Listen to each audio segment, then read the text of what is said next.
U Srbiji ove godine registrovano 111 slučajeva trgovine ljudima, pokazuju zvanični podaci. U odnosu na prethodne godine u 2014. se beleži povećanje žrtava trgovine radne eksploatacije.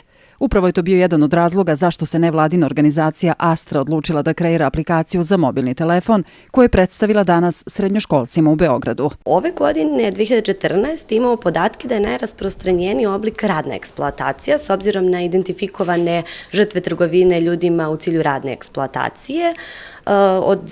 Imamo zvanične podatke da je identifikovano 111 žrtava trgovine ljudima. Prema Astrinim podacima koje dobijamo preko SOS telefona, primili smo preko 2000 poziva od strane oko 340 novih klijenata i klijentkinja i identifikovano je 16 žrtava trgovine ljudima, od čega je 8 žrtava muškarci koji su bili radno eksploatisani u inostranstvu i imamo jednu maloletnu žrtvu. Aplikacija Ban Human Trafficking trebalo bi da informiše pre svega mlade i upozori ih na sve moguće situacije koje dovode do trgovine ljudima kod nas. Tako će mladi zainteresovani za rad u inostranstvu korišćenjem ove aplikacije moći na vreme da otkriju da li se iza primamljivog oglasa za posao krije prevara.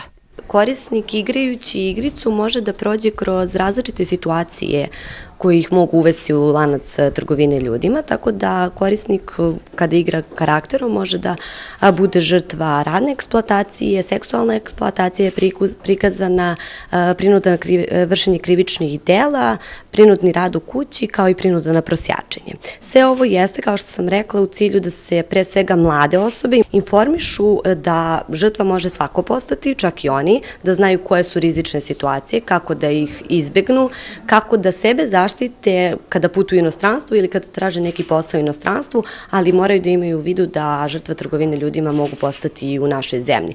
Mobilna aplikacija predstavljena danas trebalo bi da poboljša sposobnosti za prepoznavanje i zaštitu od trgovine ljudima, naročito među mladima. Da li će i na koji način to zaživeti u Srbiji, vidjet ćemo. Za televiziju Best iz Medija centra u Beogradu, Kristina Đoković.